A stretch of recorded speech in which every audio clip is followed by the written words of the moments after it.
All right, no more boring topics. How about some quick hits instead? Let's go, Gab. Jules, they host Belgium in a few hours after we record this, so everything could be all better or potentially all worse very soon for France. But I think nobody saw that defeat, and more than that, that performance against Italy Friday night coming.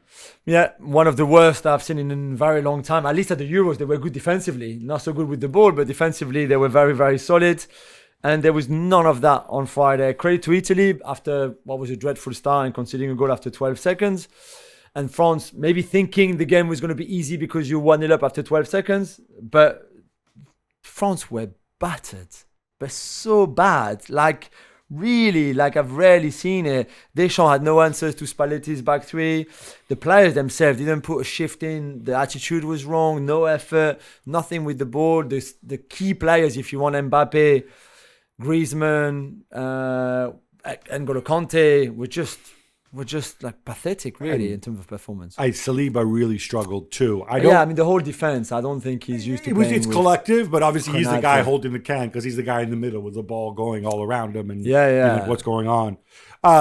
So bad.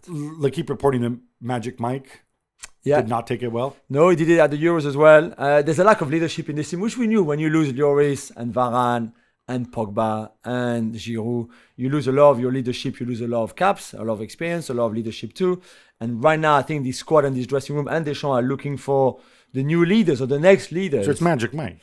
And Magic Mike is certainly that. And he doesn't speak a lot, but when he does, everybody listens. He's got that voice as well that carries a lot. It felt like they were unprepared for this game. I know Spalletti likes his tactical voodoo, but it felt like Deschamps didn't prepare them for this game. Yeah, but when does Deschamps prepare tactically? That's the thing. That's my problem. And Gab, you were so down on Spalletti. You predicted a spanking, you said on Thursday show, and I told you that it would not be the case. How does this change your view on it? Or should we not get too carried away? You obviously don't want to get carried away. But Spalletti promised youth. I love seeing Samuel Ricci in there. Yeah, me too. I thought he showed a ton of personality. I think this team does have a lot of personality, which is good. Calafiori was very good. Now he's injured for the next game, but whatever. There's limits, but I thought they wanted a reaction, and Spalletti was very good at getting a reaction. Yeah. And that kind of... And then, though, but as an aside, since you're the Techers man, that goal. Amazing. What did you like better? Amazing. Is it Tonali's back heel or Dimarco's finish? I love the back heel because I think the volley like that from a player like Dimarco can score, who've seen score from the halfway line.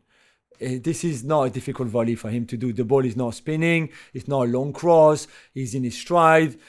So for me, what makes it, the finish is beautiful, but what makes it is the Tonali touch. And we talked about Tonali on Thursday, wondering, after not playing for so long, what kind of impact he could have. He was outstanding.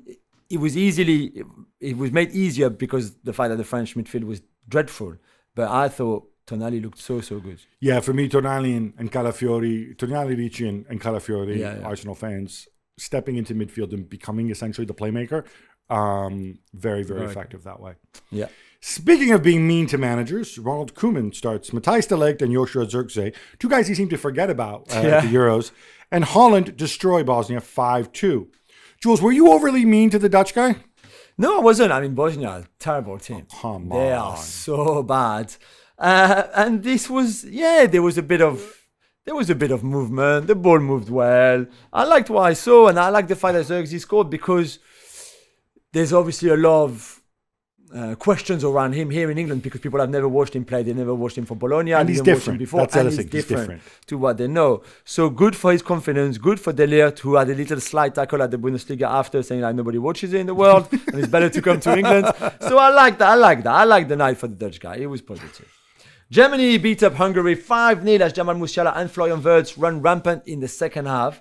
Gab, this was impressive. It was impressive, I think, more so after the break. I mean, at halftime it was still 1-0. And you kind of thought, But a couple of things about this. Obviously, Toni Kroos is missed. Mm-hmm. But Pascal Gross is such a phenomenal... I know the story here is Musiala, 4 goal involvements, whatever, and Wirtz, they light it up. But I think Gross he can't beat Toni Kroos, but he can do a lot of the same things. And when he doesn't, Pavlovic, who came on for him, I thought he played 30 minutes. Really I think he looks really, really good. Yeah. And funny how Joshua Kimmich has no issue playing right back when it's for a coach he respects and who doesn't treat him in a mean way.